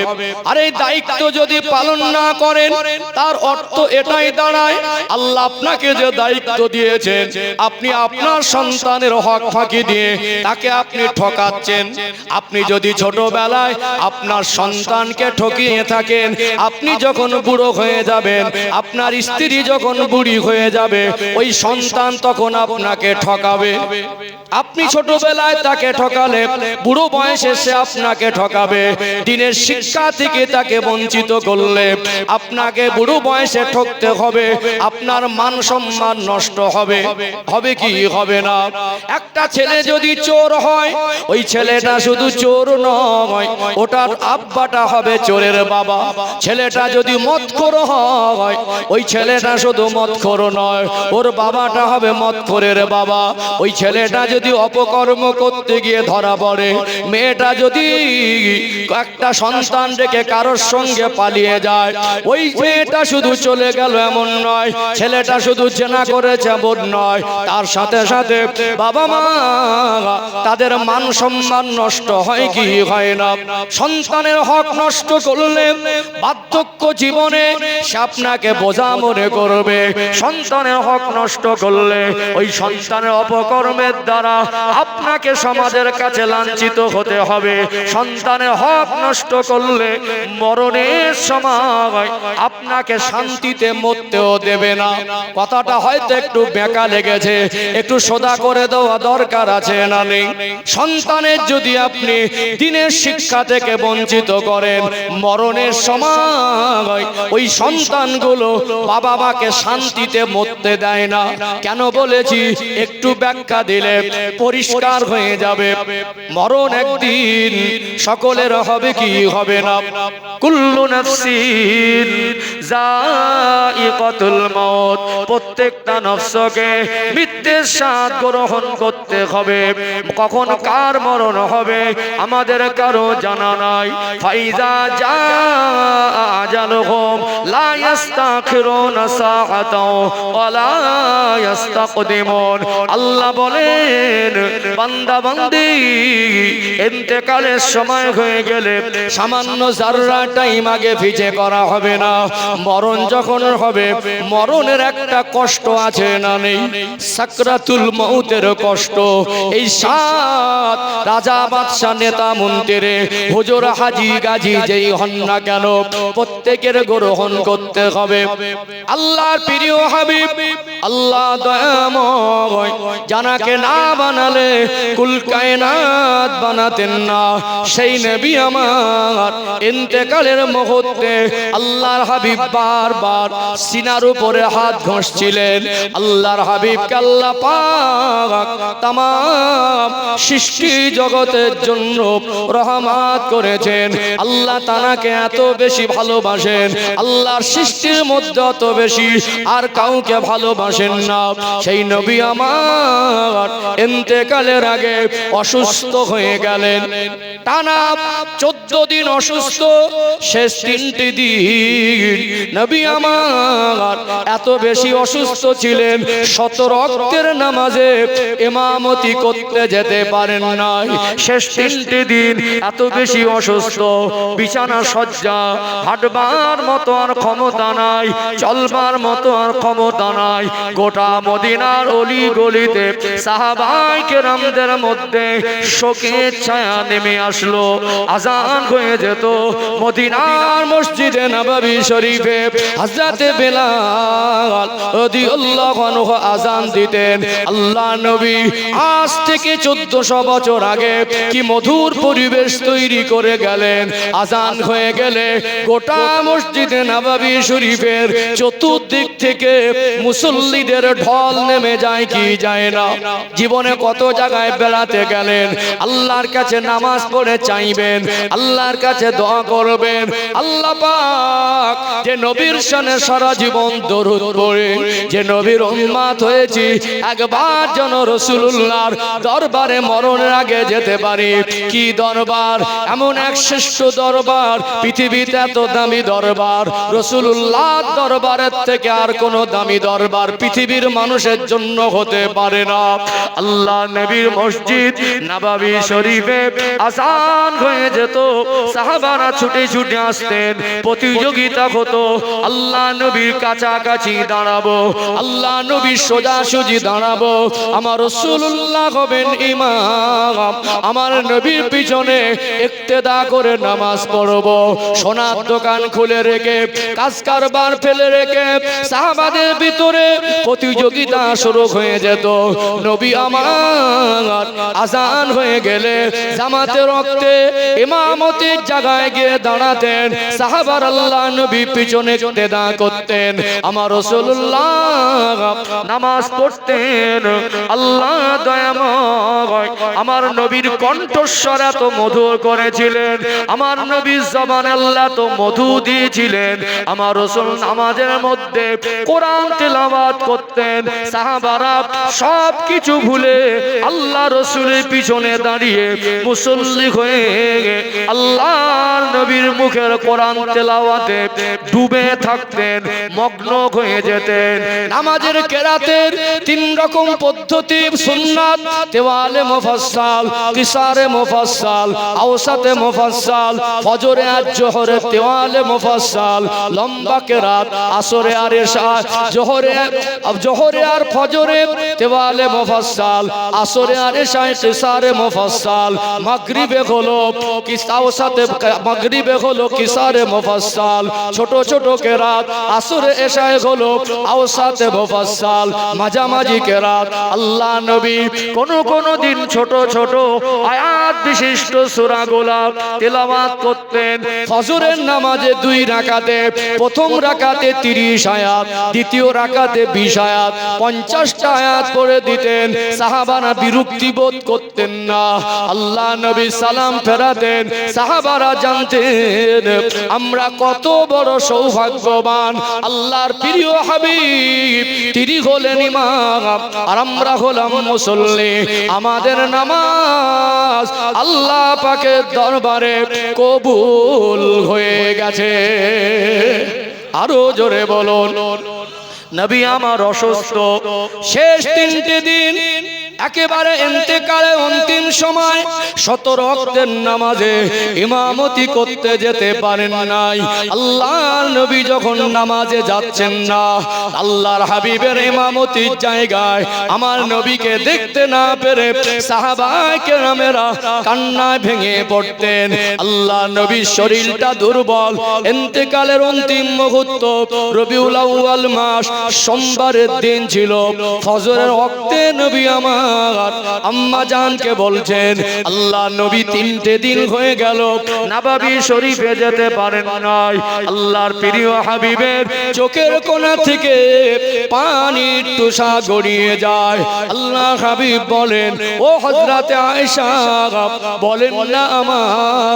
আমার সাহাবারা কি করছে ইয়া রাসূলুল্লাহ ইয়া হাবিবাল্লাহ মনে হয় আপনার সাহাবারা কোন নামাজ পড়ছে আম্মা জানের হুজরা দরজাটা খুলে একটু পর্দা সরিয়ে দিলে নববী শরীফটা দেখা যেত আল্লাহ নবীর হুজরা মোবারক আর নববী শরীফটা একেবারে লাগোয়া আল্লাহ নবী বলেন ও হযরতে আয়েশা একটু আমাকে টেক লাগিয়ে ধরেন একটু ঘরের পর্দাটা সরিয়ে দেন আল্লাহর হাবিব একটু বুক হয়ে কোনই হালকা ভর দিয়ে মাথা মোবারক উঁচু করে দেখলেন মদিনার মসজিদে নববী শরীফে সাহাবায়ে কেরামেরা ফজরের নামাজে দাঁড়িয়ে আছে আল্লাহর হাবিবের নূরের চোখ থেকে টপ টপ করে পানির তুষা গড়িয়ে যায় আম্মা জান ডুকরে কেঁদে ফেলেন ইয়া রাসূলুল্লাহ ইয়া হাবিবাল্লাহ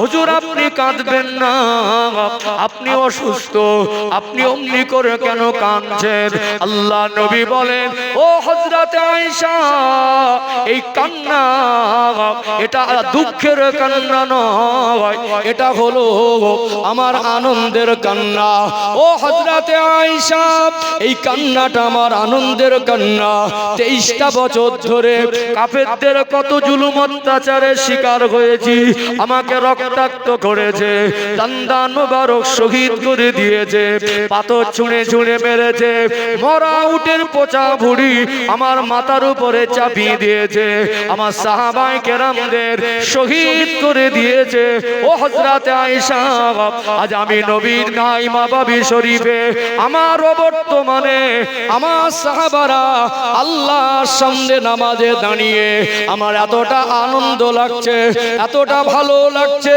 এই কান্না এই চোখের পানিটা দুঃখের কান্না নয় এটা হলো আমার আনন্দের কান্না বেলা হয়ে গেল সেই দিন আল্লাহর হাবিব এতটা অসুস্থ কখনো হুঁশ হারিয়ে ফেলছেন কখনো বেহুশ হয়ে যাচ্ছেন ইশারা করলেন আম্মা জানকে উযু করব উযু করানোর জন্য আল্লাহ নবী খেদমতে পানি আনা হলো ইতিমধ্যে নবী আমার বেহুশ হয়ে গেলেন আল্লাহর প্রিয় হাবিব ইশারা করছিলেন একটু মেসওয়াকের দিকে তাকিয়ে আম্মা জান নিজে মেসওয়াকটা চিবিয়ে দিলেন আল্লাহ নবীর কাছে পারমিশন চাইছেন, হুজুর এই মেশকটা কি চিবিয়ে একটু নরম করে দেব? আল্লাহ নবী মাথা নেড়ে সম্মতি দিলেন। এতটা অসুস্থ মেশকটা আল্লাহর হাবিব চিবাতে পারছেন না। নবী আমার উযু করলেন, অন্তিম সময় ইন্তেকালের সময়টা করে আল্লাহ পাক হযরত জিবরাইল আমিন আলাইহিস সালামকে পাঠালেন। ও হযরত জিবরাইল, জান জান আমার হাবিবের দরবারে চলে যান, কেননা আপনার পরপরই হযরত জিবরাইল আর আজরাইল দুজনেই চলে যান। আজরাইল আলাইহিস সালাম যাবার সাথে সাথে আমার নবী জিবরাইল আলাইহিস সালামকে খুঁজবেন কি খুঁজবেন না? আজরাইল আলাইহিস সালাম আসলেন, আল্লাহর হাবিবের কাছে এসে সালাম দিলেন, আসসালামু আলাইকা ইয়া রাসূলুল্লাহ, আসসালামু আলাইকা ইয়া হাবিবাল্লাহ। আল্লাহ নবী হুজুর আমার এতটা অসুস্থ। আজরাইল আলাইহিস সালামের সালামটা শুনতে পেলেন। আজরাইল আলাইহিস সালাম বলেন, হুজুর অনুমতি দেন আপনার পবিত্র গৃহে প্রবেশের। নবী অনুমতি দিলেন। আজরাইল সালাম বলতে লাগলেন, ইয়া রাসূলুল্লাহ, ইয়া হাবিবাল্লাহ, যদি অনুমতি দেন, যদি ইজাজত দেন, তাহলে জান কবজ করব।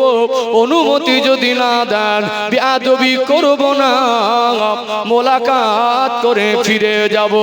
আল্লাহ হাবিব বলেন, ও হযরত আজরাইল, আল্লাহ আমাকে তিনি সিদ্ধান্ত নিয়ে দুনিয়ায় পাঠিয়েছিলেন।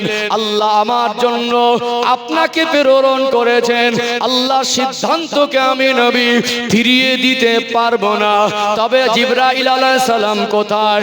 জিবরাইল সালামকে খোঁজ করলেন। জিবরাইল আমিন হাজির। ও হযরতে জিবরাইল, আল্লাহ পাককে জিজ্ঞাসা করেন, আমি তো চলে যাব, এবার আমার গুনাহগার উম্মতিদের উপায় কি হবে? নবী আমার মৌতের বিছানায় উম্মতিকে ভোলেন না। জোরে বলুন সুবহানাল্লাহ। আজরাইল আলাইহিস সালাম বসা। জিবরাইল আমিন আলাইহিস সালামকে আল্লাহর নবী বলেন, যান আল্লাহকে জিজ্ঞাসা করুন আমার উম্মতের উপায় কি হবে। জিবরাইল সালাম চলে গেলেন।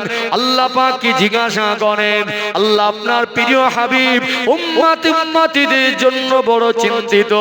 আমার আল্লাহ আমার প্রিয় হাবিব যখনই কষ্ট পেয়েছেন সব সময় আল্লাহ পাক সান্ত্বনা দিয়েছেন। জিবরাইল সালামকে বলে পাঠালেন, আমার হাবিবকে কানতে মানা করুন, আমার হাবিবকে গিয়ে বলুন আমার হাবিবের উম্মতি যারা দ্বীনের পথে থাকবে কিয়ামত পর্যন্ত আমি আল্লাহ তাদেরকে হেফাজত করব। আরো জোরে বলুন। আল্লাহর হাবিবকে শোনানোর পরে নবী আমার একটু শান্ত হলেন। হযরত আজরাইল আলাইহিস সালাম আমার রাসূলুল্লাহ জান কবজ করার জন্য সিনার উপরে তানার হাতটা রাখলেন। নবী আমার ডুকরে কেঁদে ফেললেন। আল্লাহ নবী বলেন, ও হযরত আজরাইল কি করছেন ভাই? এত কষ্ট দিচ্ছেন। আমি নবীর মনে হয় উহুদ পাহাড়টা যেন আমার সিনার উপরে চাপিয়ে দিয়েছেন। আল্লাহর হাবিবের এই কথা শুনে হযরত আজরাইল বলেন, ইয়া রাসূলুল্লাহ, ইয়া হাবিবাল্লাহ, হুজুর বেয়াদবি মাফ করুন।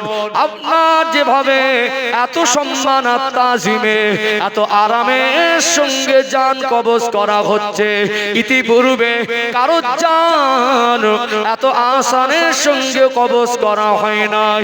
আল্লাহর হাবিব বলেন, ও হযরত আজরাইল, আমার যদি এত কষ্ট হয় আমার উম্মতিরা দুর্বল হবে, তারা সহ্য করতে পারবে না। সব কষ্ট আমার সিনার উপর থেকে উঠিয়ে নেন, আমার উম্মতিদের যেন কষ্ট না হয়। কি কি দয়া নবী আমার ইন্তেকালের সময় তিনি সিনায় হাত ঘষছিলেন, কপাল মোবারকে ফোঁটা ফোঁটা ঘাম বেরিয়ে গেল। আল্লাহর হাবিব তিনি বলছিলেন সাকরাতুল মউতের কথা, নিশ্চয় সাকরাতুল মউতের কষ্ট বড় কষ্ট। এই সাকরাতুল মউত প্রত্যেকের মউতের স্বাদ গ্রহণ করতে হবে। মউতের সময় ইসলামের শিক্ষা হলো, আমার নবীর আদেশ হলো বিরক্তি করা যাবে না, তাকে ডিস্টার্ব করা যাবে না। একজন মানুষ যখন মুমূর্ষ অবস্থায় থাকে, ওই মানুষটার মাথার ধারে বসে বসে কলেমা শরীফের তালকিন দিতে হবে। কলেমা শরীফের তালকিন, তালকিনের অর্থ জোর করে পড়ানো নয়, কলেমা শরীফটা শোনানো, পড়ানো নয়। এই জন্য একটা মানুষ হয়তো বা 3 মিনিট হায়াতে আছে, হায়াতা 3 মিনিট আছে, তার শরীরটা এতটা অসুস্থ, কথা বলার শক্তি আর ফিরে পাবে না। চাইলে কি পড়াতে পারবো? একদিকে শয়তান ধোঁকা দেয়, দুনিয়ার মায়া ছেড়ে যেতে সকলের মন চায় না। যারা খাঁটি মোমেন হয়, দুনিয়া তাদের কাছে তুচ্ছ মনে হয়, মুহূর্তটা তোহফা মনে হয়। কি মনে হয়? মুহূর্তটা তোহফা। আল্লাহ যখনই ডাকবেন, যখনই ডাকবেন তৈরি। মোমেন যারা হয় এক ওয়াক্ত নামাজ পড়ে আর এক ওয়াক্তের জন্য অপেক্ষা করে। মোমেন যিনি হয় ওযু হালাতে থাকে, আল্লাহ আমি ফজরের নামাজটা পড়েছি, জোহরের আগে যদি আমার ডেকে নেন তো আলহামদুলিল্লাহ মঞ্জুর, কারণ আমি নামাজীদের অন্তর্ভুক্ত হয়ে যাব। আল্লাহ বেঁচে যদি থাকি তো জোহর পড়ব। জোহরটা পড়ে মনে মনে করে এটা জীবনের শেষ নামাজ হয়ে যেতে পারে। আল্লাহ জোহর পড়েছি, বেঁচে থাকি তো আসর পড়ব, আর যদি আপনার মঞ্জুর হয় চলে যাব। মোমেন মউতকে ঘৃণা করে না, তোহফা মনে করে। গুনাহগার মউতকে ঘৃণা মনে করে। অনেকের তো মরণের সময় দুনিয়া ছেড়ে যেতে মন চায় না, আছরা কামরা করে না, আছে না নেই? বাবজিরা ভাইরা, ওই সময় বিরক্তি করা নয়, কলেমা শরীফ শোনানো, কলেমা শরীফের তালকিন দেওয়া, ডিস্টার্ব করা নয়। আমরা কি দেখি, আমাদের সন্তানদেরকে দ্বীনের শিক্ষা থেকে বঞ্চিত করার কারণে যে বাবা মাকে শান্তিতে মরতে দেয় না, বলছিলাম না, শান্তিতে টোটো ভ্যান থেকে ব্যাঙের মতো লাফিয়ে চিৎকার মেরে কাঁদছে, মনে হবে এর মতো মায়া পৃথিবীর কেউ করে না। যখন বেঁচে ছিল তখন কেউ খেতে দেয়নি, তখন বোঝা মনে করতো, তখন নাক মুখ ছিটকাতো, ঝাড়া মারতো, কেন বাপ মাকে দেবে। এখন যেই অসুস্থ আর পেটের নিচে খাবার যায় না, তখন হরলিক্সের কোটো, বড় বড় ডালিম, সেই রকম ফ্রেশ লেবু, আপেল মাথার ধারে এনে সব সড়ক করে সব মায়া কান্না কাঁদছে। বউমাটা বলছে আমার শ্বশুর আমাকে খুব ভালোবাসতো। বুঝতে পারছেন? বেঁচে যখন ছিল টাকা দিলে ঝাড়া মারতো স্বামীকে, বাপ মাকে দিয়ে দিচ্ছ, আর এখন মায়া দেখাচ্ছে লোকেরা দেখছে, তোর হবে না, আমার শ্বশুর আমাকে খুব ভালোবাসতো।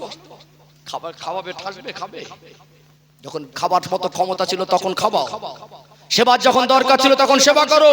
মরণের সময় মেয়েগুলো গালে লাইন ধরে পানি দিচ্ছে, একটা মেয়ে বলছে আমার হাতের পানি খেয়ে তারপর আব্বা মরেছে। আরে খাবার তো দিতে হবে, খাবার দিতে হবে না? যে বেঁচে থাকলে খাবারটা দিতে হবে।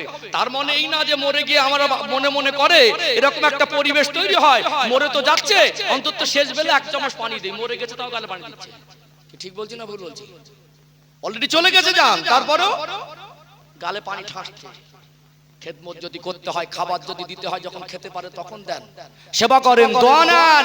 মৌতের সময় ডিস্টার্ব না। আপনি সন্তান, আপনার কান্না আসবে, আপনি সন্তান, আপনার কষ্ট হবে, এটা নিয়ে আমার বক্তব্য না।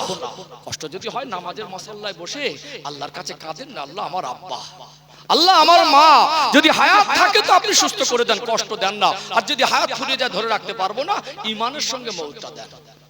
কি এটা উচিত ছিল না? বাবার বাড়ি এসেছিল মরণের 3 দিন আগে, কান্নাকাটি জোত মেরে মেরে করেছে। বুঝতে পারছেন না? মরে যেতে গালে পানি ছেঁচেছে। 4 দিন বাপের বাড়ি ছিল, 4 দিনের খাওয়া খেয়ে গেছে, 1 ওয়াক্ত নামাজ পড়েনি। বিশ্বাস হলো না মনে হয়? দেখবেন কটা, দেখে দেওয়া যাবে, খুঁজে দেখবেন। মেয়েটা 1 সপ্তাহ ছিল, মরার আগে 3 দিন, মরার পরে 4 দিন, 1 ওয়াক্ত নামাজ পড়েনি। ছেলেটা বাপের জানাজা নামাজে গিয়ে ইমাম সাহেবকে বলছে, কেউ কেউ হুজুর নিয়তটা বাংলায় বলে দেন, যার বাবা মরে গেছে তার যা মনের কষ্ট, নিয়ত কানে ঢুকবে না, মাথার উপর থেকে যাবে, জীবনে তো নিয়ত বোঝে না। আল্লাহু আকবার। আপনি তাকে ছোটবেলা শিক্ষা থেকে ঠকিয়েছেন। আপনি কাফন পরে আপনি তখনও ঠকে যাচ্ছেন। আপনি তাকে ঠকিয়েছেন, আপনি মৌতের বিছানা ঠকে যাবেন। আপনি তাকে ঠকিয়েছেন, অপকর্ম করলে আপনার মান সম্মান ক্ষতি হবে। আপনি তাকে শিক্ষা থেকে বঞ্চিত করে ছোটবেলায় তাকে ঠকিয়েছেন। ওই সন্তান ছোটবেলায় আপনি ঠকানোর কারণে বড় হয়ে আপনাকে ঠকাবে। বাপের কদর বুঝবে কি? সেই শিক্ষাটুকু দেন নি তাকে। মরে যাওয়ার পরেও কবরে গিয়ে ঠকবেন। 6 মাস হয়ে গেল বাবার কবরের ধারে একদিনও যায়নি, আছে না নেই? দেন না। ও মনে করে, অনেকে আছে দান করে, ও মনে করে আবার দান করতে হবে কেন? আল্লাহ পয়সা দিয়েছে, আল্লাহ পয়সা দিয়েছে। মসজিদে দেওয়ার সময়, এখন তো খুচরো পয়সার চলনটা কমে গেছে, এখন মসজিদে দেওয়ার সময় ময়লা লোটটা টেনে টেনে বের করে। আল্লাহ পয়সা দিয়েছে বলো, বাপ মার জন্য নিজে কিছু করে না, 12 দান খায়, আল্লাহ দিয়েছে, ওর প্রয়োজন মনে করে না, সে শিক্ষাটুকু পাইনি। হাসরের ময়দানে এই সন্তানটাই আবার আল্লাহর কাছে বলবে, আল্লাহ আমার আব্বা পোশাক দিয়েছিল, খাবার দিয়েছিল, অসুস্থ হয়েছিলাম চিকিৎসা করেছিল, হাত পাতে ভিক্ষা করে চিকিৎসা করেছে আমার জন্য, আমাকে স্কুলে পড়াশোনা করিয়েছিল, ইংরেজি অঙ্ক শিখিয়েছিল, জাহান্নাম থেকে বাঁচার জন্য আমাকে ঈমান আমলের শিক্ষাটা দেয়নি, আমি একা কেন যাবো? আব্বাকে নিয়ে যাবো। ক জায়গায় ঠকবেন? বেঁচে থাকায় ঠকবেন, মরে গিয়ে ঠকবেন, কবরে গিয়ে ঠকবেন, হাসরের মাঠেও। এই জন্য আমি বলেছি দায়িত্ব শুধু খাবার, পোশাক, চিকিৎসা আর জেনারেল শিক্ষা না, এগুলো দরকার আছে, এর সাথে সাথে দিনের শিক্ষাটা আমরা পারিবারিক ভাবে দেব। এই প্রতিজ্ঞাবদ্ধ না হয়ে শুধু জলসা দিয়ে গুলে খাওয়ানোর মতো বক্তা খাইয়ে দিয়ে রাতারাতি সব নামাজি মুসল্লি পরেশগার আল্লাহর ওলি হয়ে যাবে, এই স্বপ্ন দেখলে কিয়ামত পর্যন্ত স্বপ্ন বাস্তবে রূপ নেবে না। আমি বলছিলাম একটা কথা বারবার, কি দিলাম আর কি পেলেন যেন হিসাব মেলে। হিসাব মিলেছে? কি গো, হিসাব মিলেছে? আমি কিন্তু আপনাদের মন জয় করতে বসিনি, আমি আমার দায়িত্ব পালন করতে বসেছি। আমি যদি মনে করতাম লম্বা একটা ঘটনা বলবো, বলতে পারতাম। আপনারা যে দেখেছেন আমি আমার অজের মধ্যে গজল বলি না, গজল বিরোধী না, অনেকে গজল বলে, কণ্ঠস্বর ভালো, আমি মাঝে মাঝে শুনি। তো এখন আবার কিছু কিছু গজল আবার গজবের রূপ নিয়েছে, তো সমস্যা হয়ে জায়গায়। এখানে গীবত করার জায়গা না, নাক মুখ বেঁকিয়ে কারোর পিছনে কাটি মারার নাম জলসা না। মানুষকে বুকে টানেন, ভালোবাসা দেন, দিনের দুটো কথা বলেন। এই লাইন থেকে অনেক জলসার ফোন আসে, বিশ্বাস করুন কষ্টে আসি না, ঘৃণা লাগে। কি ঘৃণা লাগে? এসব এলাকায় কিছু কিছু জায়গায় ওয়াজ মনে মুখ বেঁকিয়ে কারোর পিছনে কাটি মারতেই হবে, তার মনে ওয়াজ হবে না। একজন আলেমকে এখানে বসানো কারোর পিছনে কাটি মারার জন্য নয়। একজন আলেম মানুষকে বুকে টেনে হৃদয় দিয়ে দিন বোঝাবে, শরিয়াত বোঝাবে, ইসলাম বোঝাবে, তাদের ভুলগুলো। আমি এতটুকু করতে পারি, আপনাদের জন্য দোয়া করতে পারি, এতটুকু করতে পারি, ইসলাম যেটা বলেছে আমার ভিতরে যতটুকু আল্লাহ নিম্ন জ্ঞান দিয়েছেন সেটা আপনার কাছে পৌঁছে দিতে পারি। মানার দায়িত্ব আপনারও আছে, আমি ব্যক্তিগতভাবে বলনেওয়ালা আমারও আছে। আমি এত বড় বড় কথা বলে স্টেজে উঁচু জায়গায় বসে আমি যদি আমার সন্তানকে দিনের শিক্ষা না দেই, আমার ছেলেটা একদিন আমাকে ঠকাবে। এই জন্য আমি কিঞ্চিত চেষ্টা করেছি আমার হক আদায়। আমার হক এখন মেজাজ হয়ে গেছে, আমার সামনে থেকে লোক উঠে গেলে একদম কষ্ট হয় না। আমি জানি এর থেকে ভালো কথা দেওয়ার ক্ষমতা আমার আর নেই। এই যদি কারো ভালো না লাগে, না লাগলো, কোনো পরোয়া নেই। আপনাকে খুশি করতেই হবে, এটা তো ইসলাম না। আপনার জীবনে ঘাটতি পূরণের জন্য আমি দিনের কথাগুলো বলবো, আপনার পছন্দ হলো এটাই বলবো, না হলো এটাই বলবো। আপনি না পছন্দ করলেন আপনার দুর্ভাগ্য। আর একটা কথা আমি বলেই দেই, আমার পরবর্তী বক্তা এসে যাবেন। আলেমের সোহবাতে বসার নিয়তটা ঠিক করতে হবে। কি করতে হবে? বসার নিয়তটা ঠিক করতে হবে। কারণ আমরা যখন অসুস্থ হই, সুস্থতার জন্য যে পন্থা অবলম্বন করি, আমাদের ঈমান আমল অসুস্থ হলে সেই পন্থা অবলম্বন করি না, সেই পন্থা অবলম্বন করি না। যেমন একটা মানুষের যদি ডায়রিয়া হয়, কি হয়? বিছানায় পেশাব পায়খানা হয়ে যায় না, সিরিয়াস অবস্থা, পেটের যন্ত্রণা, সারা রাত ঘুম হয়নি, ওকে ঔষধ দিলে কি বলবে? তেতো বলে খাবো না। পিঠে দেয়াল থেকে গেলে তেতো হলে খাবে, টক লাগলেও খাবে, কি গো খারাপ লাগলেও খাবে। কিন্তু আমরা যখন জীবন পরিবর্তন করব, জীবন সুস্থ করব, তার জন্য ওষুধ খাবো, কিন্তু আমাদের আমল সুস্থ করার জন্য, ঈমান সুস্থ করার জন্য, তখন মনে হবে একটা হুজুর উঠেছে দেখি ভালো লাগে তো গিয়ে বসবো, না লাগে তো বসবো না। একজন বসলো, বসে বসে দেখলো, দু চার কথা শুনে ভালো লাগে তো খাচ্ছিক্ষণ থাকলাম, আর চলে গেলাম। আর একদল মানুষ আছে তারও একটা বেশি পণ্ডিত, 10 বছর 20 বছর গ্রামে জলসা হয়, 10 মিনিট বসে না। মনে করে জলসা দেওয়া আমার কাজ না, জলসায় বসা আমার কাজ না, চাঁদা না দিলে একটু সমালোচনা হবে, ওটা কোচিং নিয়ে যাকে। যে কটা মানুষ বসে তাদের ভিতরে নবীর ভালোবাসা একটু বেশি, আল্লাহর ভয় একটু বেশি, একটু দিনদার নামাজি, এই ক্যাটাগরির মানুষগুলো বসে। আর রোগীগুলো হসপিটালের বাইরে, আর ঔষধের ইনজেকশন গুলো যারা একটু সুস্থ, আমরা তাদের পুশ করার চেষ্টা করি। ঠিক বললাম না ভুল বললাম? বলেন। যারা সামনে বসেছে কোপগুলো তাদের ঘাড়ে ফেলছি, অথচ এরা মসজিদে যায়, দিনের পথে থাকার চেষ্টা করে, এরা চটে বসতে দ্বিধাবোধ করে না। যাদের ঔষধ দরকার ছিল সে মালগুলো হসপিটালের বাইরে, দেখেন না বাজার বসে, ওখানে একদল রোগী আছে, খুব কঠিন কঠিন মানুষ, হৃদয় পাথর হয়ে গিয়ে তারা ঘরে আছে, তারা মনে করে আলেমদের কাছে বসার দরকার নেই, আমার ওই জলসাটা আমার জায়গা না। তাহলে পরিবর্তন হবে কি করে? ঔষধ দিলে এখানে একজন আলেম ভালো করে বক্তব্য করবে, তার যদি ভালো লাগে তো শুনবে, না লাগে তো শুনবে না। কেউ মনে করছে আমার ওখানে যাবার দরকারই নেই, কেউ ঔষধ খাবার সময় বলে না তো ভালো লাগে তো খাবো, না লাগে তো খাবো না। আলেমের সোহবতে বসার নিয়ত ঠিক করতে হবে, ভালো লাগলেও বসতে হবে, না লাগলেও তার কথাগুলো কোরআন হাদিস মোতাবেক হওয়া দরকার। এখানে আমাকে বসানো হয়েছে কোরআন হাদিস থেকে কথা বলার জন্য। তারপরে বলছে আমার ভাষায়, ভঙ্গিতে, আলোচনায়, কথায়, বক্তব্যে, আমার লেবাসে, পোশাকে, চাল চলনে আমাকেও যদি আলেমের মতো মনে না হয়, আমার থেকে দূরে সরে যাবেন। ভালো যোগ্য ব্যক্তিকে বসাবেন, হিংসা ছড়াবে না, কাঁটি মারবে না, মানুষকে বুকে টেনে দিন বোঝাবে। কি বললাম? এবং তাদের সোহবতে ভালো নিয়ত নিয়ে বসতে হবে। ভালো লাগলো শুনবো, না লাগলো শুনবো, ভালো লাগলো মানবো, না লাগলো মানবো। এই চিন্তা না আসলে হুজুর বলে যাবে, আমি শুনে যাব, তাবারক খাওয়া হবে, ঘুম হবে, জলসা চলবে, কিছু হবে না। আল্লাহ আমাদের বোঝার তৌফিক দান করেন, বলেন আল্লাহুম্মা আমিন। কষ্ট পেলেন, রাগ করলেন? আমি চেষ্টা করেছি মাত্র, আমি গ্রামবাসীর জন্য দোয়া করি, কমিটি ভাইদের জন্য দোয়া করি, আপনারা আমার জন্য দোয়া করেন।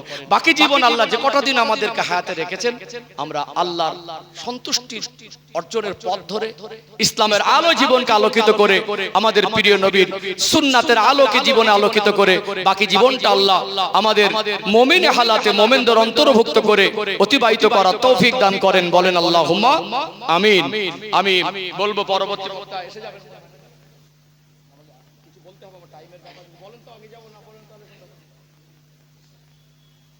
আমাকে যে টাইমটা আমি তো সেই টাইমে মেকআপ করবো, ধরবো আর শেষ হবে না, ধরবো আর শেষ হবে না। ওই জন্য আমার টাইমে আমি মেকআপ করেছি। তারপর সকলে দাঁড়ান তো, একটু সালাম করে নেই। আর যারা বাইরে আছেন ভিতরে চলে আসেন। সম্ভবত আমার পরে যিনি আছেন আমার ভাই হযরত মাওলানা ওহিদুল ইসলাম সাহেব। আমি তো বক্তাই না, আমি আজও পর্যন্ত বক্তা বলে আমি নিজে বলিনি, আমি বক্তা বলে নিজেকে মনে করে উঠতে পারিনি। অযোগ্য মানুষ, চেষ্টা করেছি। পরবর্তীতে ভাই আসবেন, আমার থেকে কণ্ঠস্বরও ভালো, অজো ভালো, গুছিয়ে কথা বলবেন। আমি একেবারে অধম, চেষ্টা করেছি। ভাই এসে যাবেন, তার আগে মজলিসটাকে আর একটু সাজিয়ে দিই। শেষ তো, উনি শেষ, আপনারা চলে যান না যেন ঠান্ডার সময়। এবার চলে গেলে একটা বক্তা শেষের দিকে তাবারক আছে, আপনাদের তাবারক আছে, শেষ দোয়া করে বাড়ি যাবেন ইনশাআল্লাহ। আমরা সকলে একটু প্রিয় রাসূলের দরবারে প্রাণ ভরা সালাতু সালাম পেশ করি। ইয়া নবী সালাম, ইয়া রাসূল সালাম, ইয়া হাবিব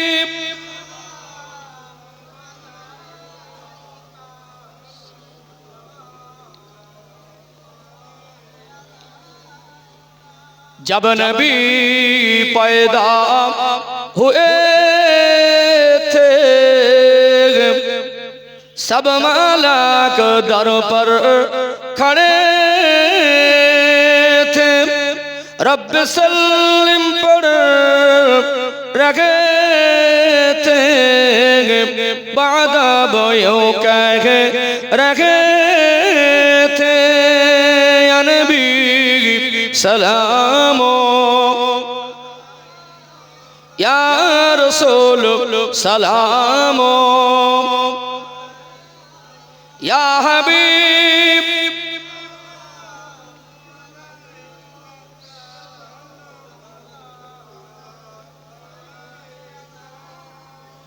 या हबीब या मोहम्मद सल्लल्लाहु अलैहि वसल्लम, या वरूह सलखा फिकाइन, या मुमय्यद या मुमज्जद, या इमाम मलकी लताइन। या नबी सलाम, या रसूल सलाम, या हबीब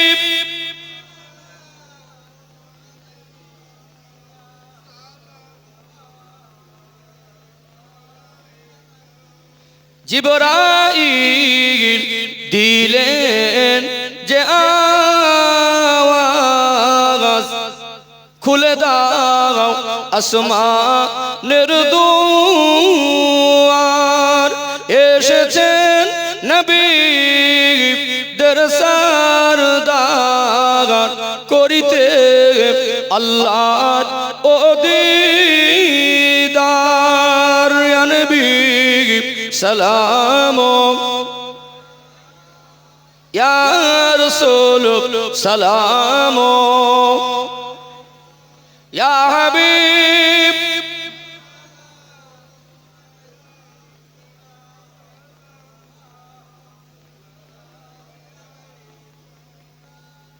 একান্ত যদি পেশা বজুর প্রয়োজন হয় এই মুহূর্তে না কি এক আধজন করে পরে উঠলেন, আবার কেউ আসবেন, এই মুহূর্তে পরিবেশটা নষ্ট করবেন না, সকলে মিলে মিলে বসেন, আমার জন্য দোয়া করবেন। ওমা আলাইনা ইল্লাল বালাগ, সকলে পড়েন বালাগালুলা বিকামালিহি কাশাফাত দুজা বিজামালিহি। বসে যান, বসে যান, যদি একান্ত যেতে হয় 2-10 মিনিট পরে, এক্ষুনি না, বসে যান।